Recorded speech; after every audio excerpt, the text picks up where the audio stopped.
Si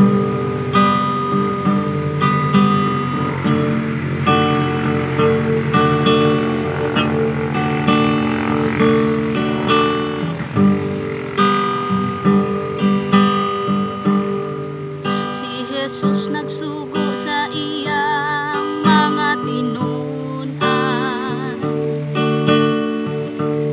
nga isangyaw ang iyang ngalan sa kalibutan. Kung kinsa kadtong magtawag sa iyang ngalan, iyang mabatnan ang kaluwasan. Unya mituman ang iyang mga tinunan, o kisangyaw ang iyang ngalan sa kalibutan.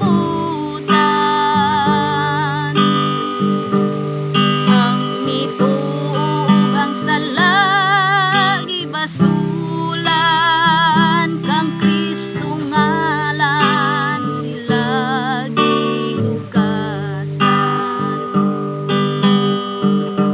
Sa iyang ngalan kita bautismuhan,